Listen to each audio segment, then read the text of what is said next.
Hello everybody, and welcome to part 1 of the Way playthrough. Now we're going to be playing a group of officers that have been marked as the villains of the Romance of the Three Kingdoms. Even though there was another media that said otherwise. So, without further ado, introducing the Way playthrough.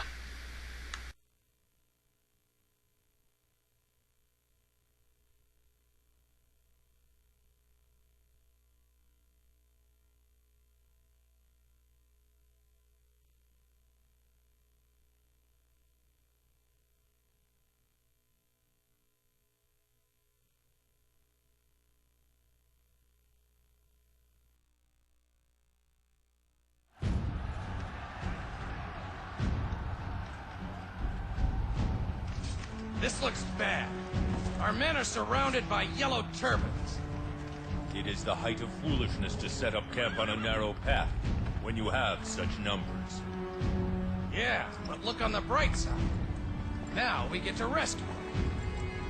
Yes. You finished talking? Do this right. Let's get on with it, Yuan. Yeah!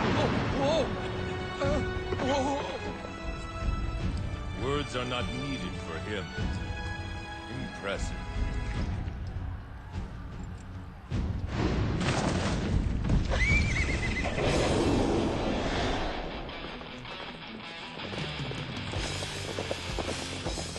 And right into the fray, folks! Not only is this a good thing because I'm playing as one of my favorite Way characters, Xiahou Dun, but also this is one of the easiest versions of the Yellow Turbans. You don't have to worry about peasants getting killed. No, instead, just one officer. Zhu Ran, as a matter of fact. If Zhu Ran dies, well, that's the end of this playthrough. So, all you gotta do is basically go there and defeat the officer. Well, looks like he's holding his own. Simply, all you have to do is just beat this officer and you win. Magnificent. Be sure to call by my camp later, and you will be duly rewarded. I'm gonna hold you to that, by the way. Something tells me he won't go by that. During the later Han period, the signs of impending rebellion were everywhere. Corruption within the imperial court had thrown the land into chaos and caused the people to suffer greatly. In this time of uncertainty, the people found themselves yearning for change. Zhang Jiao, the leader of a religious sect known as the Way of Peace, fanned the flames of rebellion and formed an army. This uprising would later come to be known as the Yellow Turban Rebellion. The threat of the Yellow Turbans loomed like a dark cloud over the Han. Sensing their impending doom, the imperial court raised the call for troops across the land. Among those who answered, one was determined to use the turmoil to make a name for himself. His name was Cao Cao, the hero of chaos. With numerous loyal followers, he threw himself into the battle. For within his heart burned a secret ambition, the likes of which the world had never seen.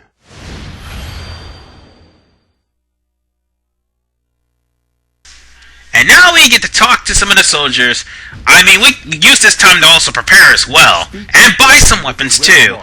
It's a really huge step up from that overhead view map of the previous Dynasty Warriors games. Anyway, one other thing I like is the fact that they actually have Xiahou Dun's model without the eye patch. Attention to details. I don't know how our Lord puts up with it. And to be honest, The Imperial Army doesn't show us any respect. why are we helping the Imperial Army again? Cao Cao isn't concerned I with mean, trivial matters. oh yeah, that's right, we're stopping the Yellow Turbans, even though the Imperial Army clearly seemed capable of doing so themselves, even though one guy was giving him trouble. Anyway,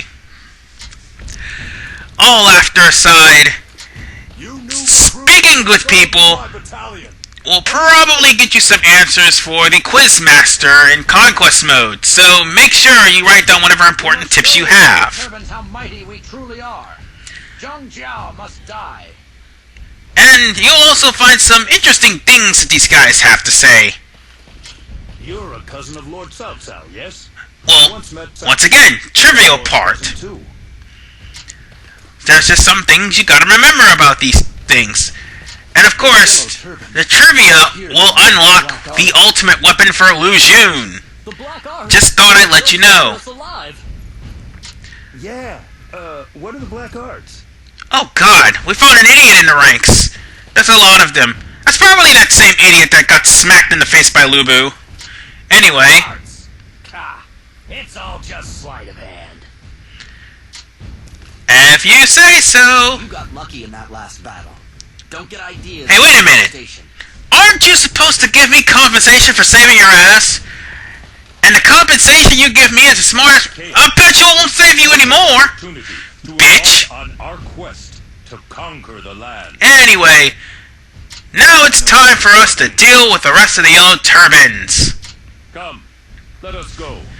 So, let Xiahou Dun get his weapon of mass destruction, kick ass, and take names. Make sure we defeat him before the Imperial troops grab their glory. Thankfully, the Imperial troops aren't going to be screaming like a little pansies. Cause trust me, in the other two playthroughs they do. They scream for help like pansies. You see the path I must walk. It is of no concern to me where Now, basically, you want to make sure that I do believe Hakfu Sung or whoever the Heichin or whoever the leader of the coalition, I guess the Yellow Turbans is alive. But don't worry, he's not gonna die. It'll take more than peasants just to kill an enemy officer. They're not like Dynasty Warriors 5 peasants, where they actually capture officers. I still find that funny as hell, by the way. At least the peasants are more competent in that game. But anyway, after offing 2 officers, I need to retort something I've made in the Wu playthrough. Because it's also carry over in the Wei playthrough, but it doesn't carry over in the Shu playthrough. After offing the officers that are taking down the Alliance vanguards, you're gonna have to find yourself saving villagers. Now, the villagers aren't really important, they'll just give you a power-up. Whether it's plus attack, or plus defense, or plus HP. It'd be in your best interest to come here. You can need the extra stat boost. Trust me. Wow! Xiahou Dun sounds like a badass! Even though the Romance of the Three Kingdoms made him look like a goof-up. Please, accept this as a token of our gratitude. And also the villain. But I do believe there was... Oh yeah, those guys. Yep, see? Health right there. Don't forget to pick up whatever the peasants leave behind. Could be tough to get by. Oh, and for God's sakes, watch out for the rocks.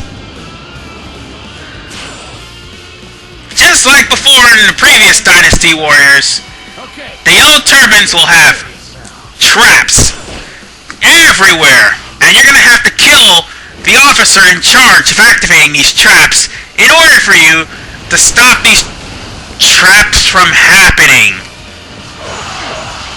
You know, it would help if I dodged the boulders. Another victim has fallen before. And I still get hit.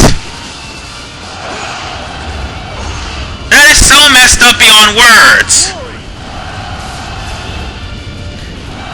Alright, now it's time to get Shang Liang? Yeah, Shang Liang. And that is a beast Muso, by the way. That is Xiahou Dun's second Muso, although some of them have to be done in air. Others, well, do not. As a matter of fact, there's some that are holds, and you'll probably come across them later on in the game. Especially in the Wii playthrough, considering the huge guys that have them. Now then, you'll just have to come here to activate the sequence here. Or scripted event. Now, here's something duly noted. You can try to climb up there. You're just going to be blown back. But the game asks you to just climb up the cliff to the south. So there's going to be platforming. I give the game that much. Yeah, platforming and a hack and slash. Go fig. So, take your time, jump up the stairs, and hope to God you don't fall off. Because trust me, it would be embarrassing if you fall off.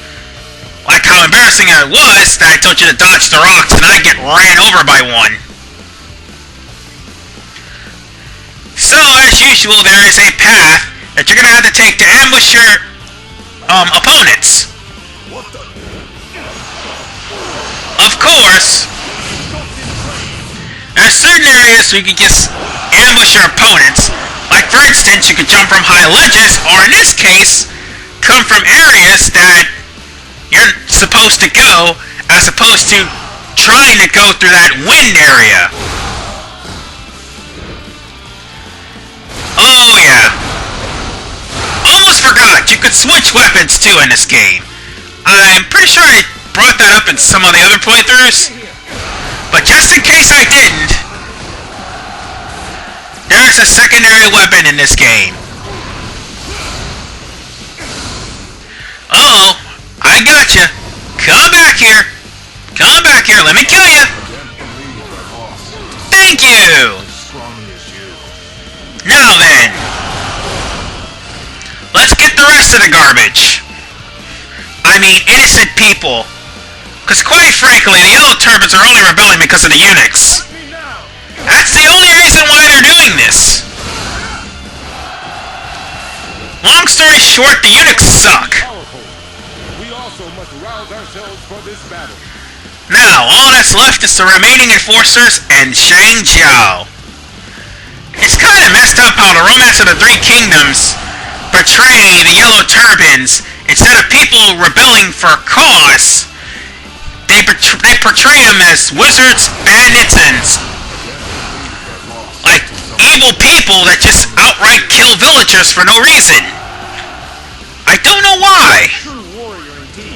That's kind of lowbrow for this game. But nonetheless, here's Zhang Jiao.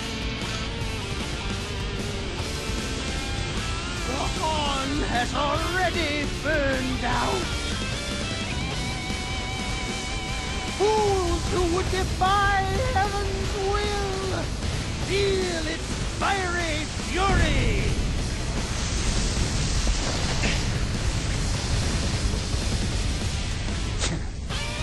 What a hot.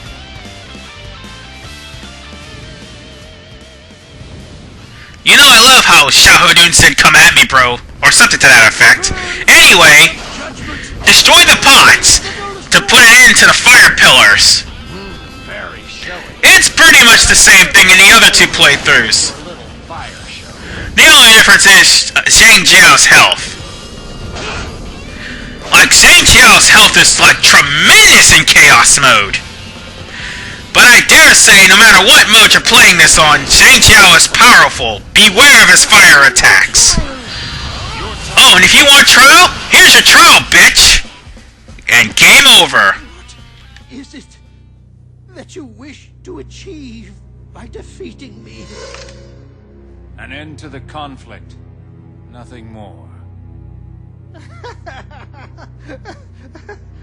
You fool. The Han's days are over. Defeating me won't stop anything at all. It is not my task to read the future. All I need do is follow my lord.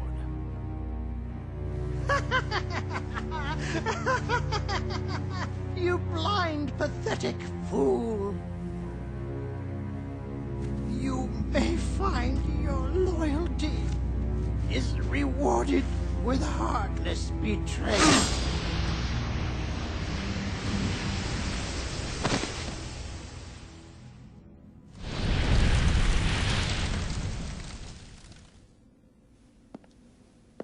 has been dealt with.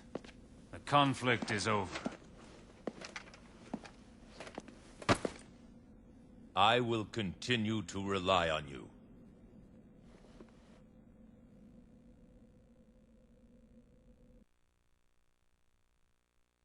Long past its peak, the Han Empire had nowhere to go but down. However, the might of Cao Cao helped bring an end to the Yellow Turban Rebellion. As a result of his deeds in battle, he was promoted to the rank of colonel. Meanwhile, the Han Imperial Court lost the last vestiges of its authority and influence. It was then that Cao Cao's childhood friend, Yuan Shao, rose to power. We must slay the 10 eunuchs who are responsible for this corruption. He gathered together various warlords and eliminated the eunuchs. However, from his position within the Imperial Court, Cao Cao could sense it.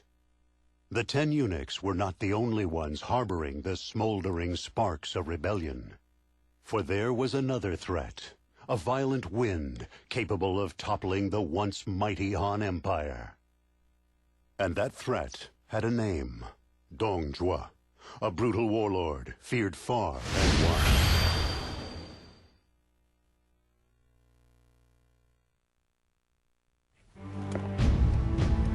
We said we were fighting for the good of the land.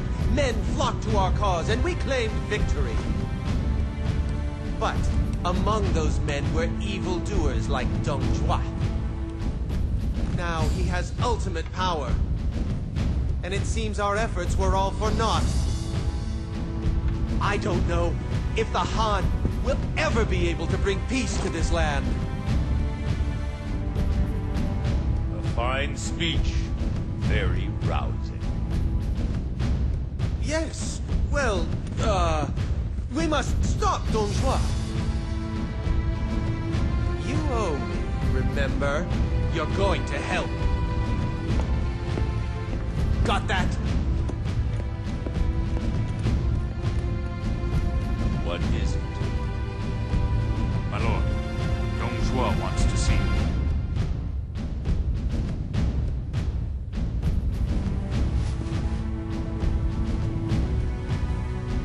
As awesome as that last scene was with Xiahou Dun, we have a new situation. Dong Zhuo rose in the power and is called So-So to converse with him. Anything involved Dong Zhuo is terrible and will always backfire. And in the next part, it's no different. See you guys next time.